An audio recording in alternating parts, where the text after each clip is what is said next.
आपकी सबसे बड़ी संपत्ति क्या है? आपके बच्चे। माँ बाप सारी दौलत बेच देते हैं बच्चों के लिए। यदि बीमार पड़ जाए ना तो दौलत बेच देते, भैया डॉक्टर साहब बचाओ, बस पैसे तो फिर आ जाएंगे।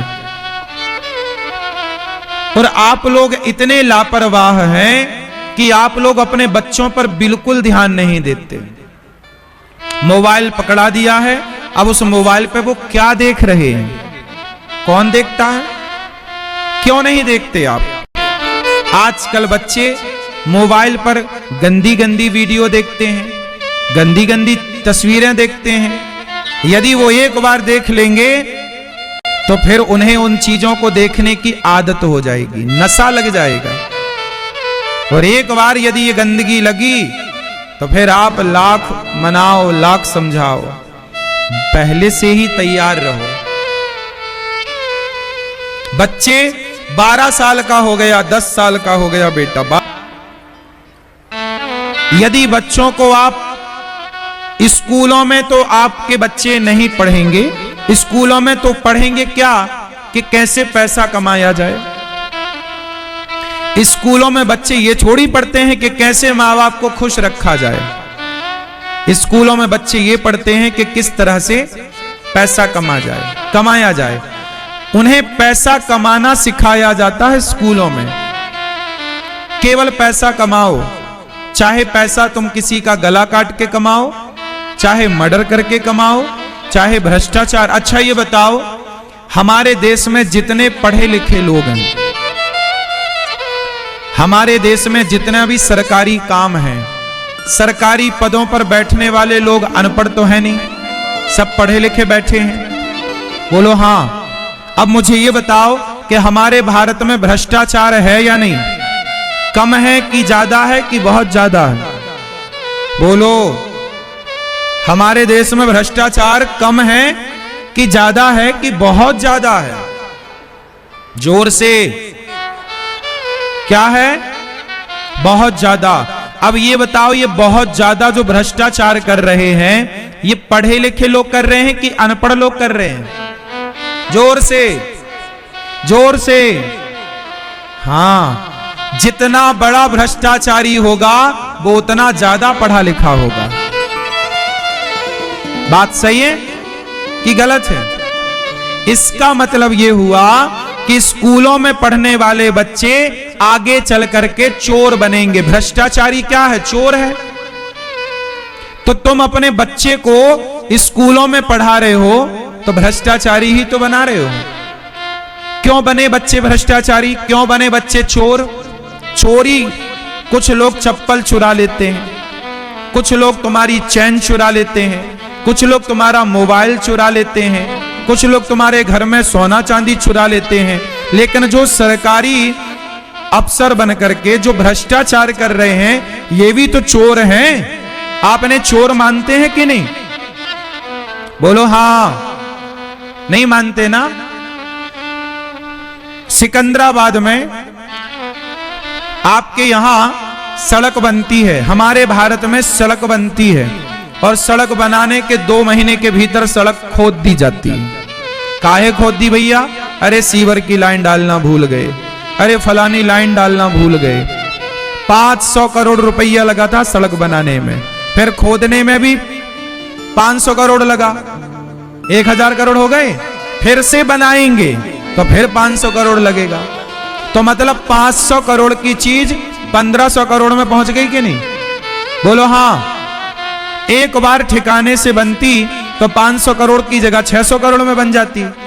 बाकी का पैसा बचता, वो दूसरे काम पे आता, जनता की सेवा करने के काम पे आता। लेकिन वो किसकी बलि चढ़ गया? बोलो जोर से। यही भ्रष्टाचार है। सड़क बनी फिर खोद दी। इन मूर्खों से पूछो कि सड़क बनाने के पहले क्यों नहीं चेक की कि लाइन डली कि नहीं डली? लेकिन कौन पूछे इस देश में? किससे सवाल पूछे? कहां पूछने की ताकत है किसी की सवाल? चोर हैं इस देश में जो लोग चोरी करने बैठे, और छोटे मोटे ये चोर नहीं है, डाकू है, डाकू। बोलो हाँ। और ये तुम्हारे में से ही किसी के बच्चे हैं। मेरी हाथ जोड़ के प्रार्थना है, बच्चों को ऐसा पढ़ाओ कि बच्चा चोर ना बने, ईमानदारी से अपने राष्ट्र की सेवा करे। सोचिए इस देश में भ्रष्टाचार ना होता। मैं अभी दुबई गया, आपके यहां आने के ठीक 1 दिन पहले, 2 दिन पहले मैं दुबई था। अभी दुबई में 2 दिन का सत्संग था। मैं दुबई गया कथा करने, 2 दिन का सत्संग। मैंने दुबई को देखा उन 2 दिनों में। दुबई एक ऐसा देश है जहां 65 रुपए लीटर पानी है और 65 रुपए लीटर ही डीजल पेट्रोल है। मतलब दुबई में लगभग 65 मतलब लगभग मानो पानी की कीमत जितनी है दुबई में लगभग उतनी ही डीजल पेट्रोल की कीमत है। दुबई में यह कह सकते हो कि डीजल पेट्रोल सस्ता है और पानी महंगा है। वहां नहाने का पानी भी पैसों में आता है, पीने का पानी तो बहुत महंगा है ही। लेकिन वो देश जहां पानी की एक बूंद नहीं, खुद का पानी नहीं, उस देश में पानी दूसरे देश से मंगाता है। वो पानी पूरे देश में पानी नहीं है, रेत है रेत। लेकिन वो देश इतना हरा भरा है, दूसरे देश से माटी मंगाई, रेत है ना, दूसरे देशों से माटी मंगाई, माटी पे पेड़ पौधे लगाए और वहां पेड़ पौधे लगाए, सड़कों के किनारे फूल खिले हुए हैं।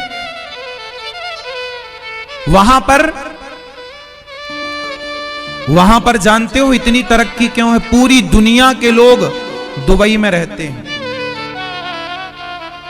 बहुत संपन्न देश क्यों बना?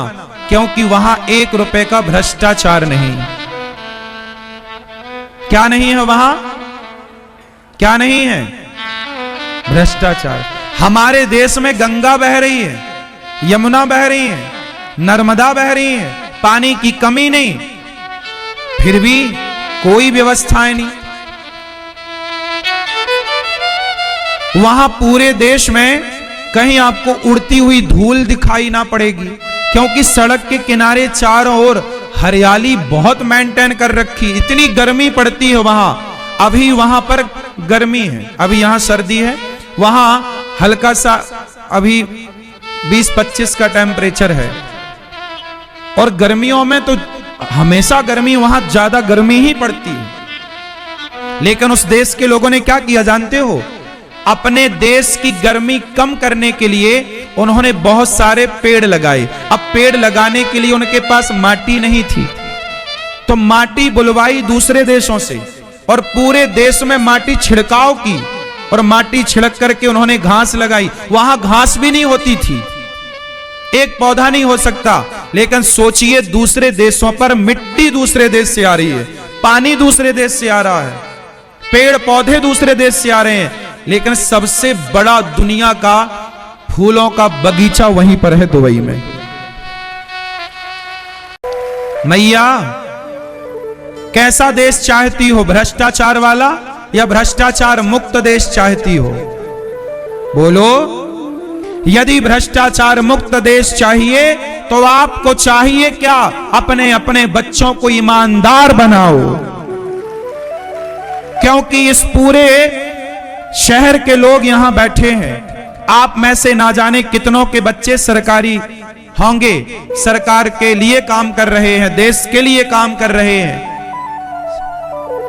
आप अपने बच्चों को कहो ना, तुम्हारा बेटा पुलिस में है, तुम्हारे में से किसी का बेटा IAS है, IPS है, कलेक्टर है, तुम्हारा बेटा किसी का फलाने पद पर है, कहो ना कि बेटा ईमानदारी से इस देश की सेवा करना है। हर माँ बाप, भारत का हर पिता, भारत की हर माँ अपने अपने बच्चों को ईमानदारी का पाठ पढ़ाती तो ये देश में इतना भ्रष्टाचार ना होता। लेकिन नहीं, यहां तो देश से किसी को प्यार नहीं है। तुम कहते हो भारत माता की जय, भारत माता, क्या होगा कहने से? बताओ, आपके शहर में सड़क बनती है और बाद में खुद जाती है, यह हाल आपके शहर का है या नहीं? जोर से। और केवल ये इतना सा शहर है नहीं, ऐसा पूरे देश का हाल है। सड़क बनी खोद दी, फिर बनी खोद दी। और दुबई में एक बार सड़क बनी तो 50 साल तक उसकी गारंटी रहती है। हम सवाल करते हैं कि आपने 50 साल के लिए सड़कें क्यों नहीं बनाई? दुबई बना सकता है, अमेरिका बना सकता है, लंदन बना सकता है, तो भारत क्यों नहीं बना सकता? क्यों मेरी मां, क्यों नहीं बना सकता बताओ? क्योंकि यहां सड़क में पैसा आया, उसमें मटेरियल में मिलावट कर देते हैं। अब मिलावट करेंगे तो उसकी क्वालिटी डाउन होगी, बह जाएगी। कौन समझाए भाई, ये मेरा विषय नहीं है। लेकिन चूंकि भारत का नागरिक हूं, दुनिया जाता हूं देखने। मैं दुनिया इसलिए जाता हूं देखने कि मैं दुनिया को देखकर ये बता सकूं कि मेरा भारत कैसे बेहतर बन सकता है। भ्रष्टाचार छोड़ दो, ये देश दुनिया में कोई पकड़ नहीं सकता, ये देश सबसे आगे जाएगा। हमारे यहां सड़क बनाने के लिए पेड़ काटे तो जाते हैं, बट पेड़ लगाए नहीं जाते। बात सही है? पूरी दुबई में आपको एक भी नाला नजर नहीं आएगा, एक भी नाली नजर नहीं आएगी। पूरे दुबई को घूम के देखना, वहां भी लोग रहते हैं, वहां भी काम सरकारें कर रही हैं। क्यों कर रही है काम? वहां राजा शाही चलती है, पता है? वहां नेता नहीं चलते, वहां राजा है एक, और वो राजा आम पब्लिक की तरह घूमता है।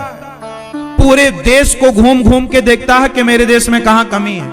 और हमारे यहां नेता चलाए 2 कौड़ी का तो उसके पीछे 10-20 गाड़ियां चलती हैं, और हूं चलती हैं। वो अपनी लाव लश्कर में खर्चा करता है। उसे क्या मतलब कि तुम्हारे देश में कहां पानी बह रहा, कहां बाढ़ आ रही है, कहां गटर हमारे देश में इतनी है कि हर साल नाला साफ होता है, चैम्बर खोल के चले जाते हैं, उसमें कोई डूब के मर जाता है, गिर के मर जाता है। ये दुर्दशा है। कौन कहे कि तुम्हें भी आदत हो गई है रहने की? इसलिए कहता हूं, 2 पैसे मिल जाएं तो बचाओ और दुनिया घूमने जाओ। दुनिया घूमो और देखो और सवाल करो कि भाई दुनिया कहां पहुंच गई और तुम कहां हो। हमारे देश में कमी केवल यह है कि हमारे देश में लोग भ्रष्टाचारी हैं, ईमानदार लोग नहीं हैं, बेईमान लोग ज्यादा हैं। हाँ या ना? बोलो। एक बात और बताऊं, वहां पर विदेशों में जो व्यक्ति मेहनत करके पैसा कमाता है ना, लोग उसकी पीठ थपथपाते हैं। और हमारे देश में यदि तुम ज्यादा पैसा कमा लो तो तुम्हारा पड़ोसी ईर्ष्या करने लगता है, जलन पैदा हो जाती है। जबकि वहां पर कोई ईर्ष्या द्वेष करने वाले लोग नहीं हैं। वहां एक दूसरे की तरक्की को देख करके लोग और उन्हें मोटिवेट करते हैं और पीठ थपथपाते हैं कि भाई आपने बहुत बढ़िया किया। इससे क्या होता है? उसको प्रोत्साहन मिलता, वो और अच्छा करना चाहता है। और हमारे देश में कुछ अच्छा करो तो 4 लोग विरोध करने लग जाते हैं। बहुत कमियां हैं साहब। कुछ हमें अपने विचारों को भी बदलना पड़ेगा, कुछ हमें अपनी सोच बदलनी पड़ेगी। जितना समय आप निंदा चुगली में खर्च करते हो, इतना समय यदि अपने राष्ट्र को दोगे तो आपका राष्ट्र, आपका देश बहुत आगे जाएगा। बड़ी विडंबना है। कितने लोग चाहते हैं कि भारत में शिक्षा फ्री होनी चाहिए। अमीर का बेटा, गरीब का बेटा, प्रधानमंत्री का बेटा, मुख्यमंत्री का बेटा, रिक्शे वाले का बेटा एक स्कूल में पढ़े। ये समानता कौन कौन चाहता है इस देश में? चाहते हो तो आपने अपने नेताजी से कभी बात नहीं की? नहीं नेताजी, वो हमारा ना वो टमाटर बड़ा महंगा आ रहा है, थोड़ा टमाटर के रेट डाउन करा दे। तुम्हें तो टमाटर की चटनी खानी है और कुछ नहीं आता तुम्हें। तुम देश के लिए सोचते कहां हो? आज हमारे देश में देश के लिए सोचने वाले लोग कम हैं। लोग निजी स्वार्थ ज्यादा लेके चल रहे हैं, मेरा अपना स्वार्थ। हर व्यक्ति, नेता अपना स्वार्थ देख रहा है, पब्लिक अपना स्वार्थ देख रही है। पब्लिक को लगता है कि सिलेंडर सस्ता मिल जाए, पब्लिक को लगता है कि हमारा बिजली का बिल माफ हो जाए। पब्लिक अपना स्वार्थ लिए है, नेता अपना स्वार्थ लिए हैं। अब बताओ, तुम दोनों अपने अपने स्वार्थ में जी रहे हो। भारत माता तो बेचारी मुंह देखती है कि कभी पब्लिक हमारे बारे में कुछ सोचेगी, कभी नेता हमारे बारे में कुछ सोचेगा, पर ये भारत माता के बारे में कौन सोच रहा है? ये तुम्हारी माता रो रही है, नहीं रो रही है? आज तुम्हारे भारत में, आज इस देश में जब चोरी हो रही है, भ्रष्टाचार हो रहा है, तो भारत माता सुखी होगी क्या कि मेरे बच्चे भ्रष्टाचारी हैं? भारत माता खुशी होगी क्या कि इस देश में बलात्कार, दुबई में बलात्कार के केस 0 हैं। पूरे देश में बलात्कार 0 है, 0 बलात्कार के केस नहीं है पूरे देश में। और यहां आज का अखबार पढ़ लो तो भारत में ना जाने कितनी जगह आपको बलात्कार की घटना हर बार हर जगह के अखबार में मिल ही जाएगी। इतनी घटनाएं हो गई हैं बलात्कार की कि अब बलात्कार सुन सुन के ऐसा लगता है अब तो ये आम बात है। क्या लगता कि नहीं? बोलो हां कि ना? मैया, अब ये आम बातें हैं। बलात्कार होना यहां इस देश में कोई बड़ा, कहां बलात्कार करने वाले को ना यहां फांसी होती है, ना कोई दंड मिलता है, बढ़िया बिठा के बढ़िया हलवा पूरी खवाया जाता उसे जेल में। अभी बंगाल में हुआ एक डॉक्टर बहन के संग बलात्कार, क्या हुआ? अभी हुई फांसी वासी? बोलो, अभी कहां जेल में बैठे खा रहे हैं मस्त के नहीं? हाँ, किसे फर्क पड़ता है? यहां बेटी मर गई, हुआ बलात्कार, कोई फर्क नहीं पड़ता, वो खा रहे हैं, मौज कर रहे हैं। कल दूसरा भी होगा, उसे पता है ना कि यहां कुछ नहीं होना। अरे हम कहते हैं बलात्कारियों को कमरे में नहीं, चौराहे में खड़ा करके फांसी दो, कैमरों के सामने दुनिया लाइव प्रसारण देखे ताकि डर पैदा हो, करेंगे तो ये होगा। ये कानून है इस देश का। बलात्कार करो और आपको कुछ नहीं होता।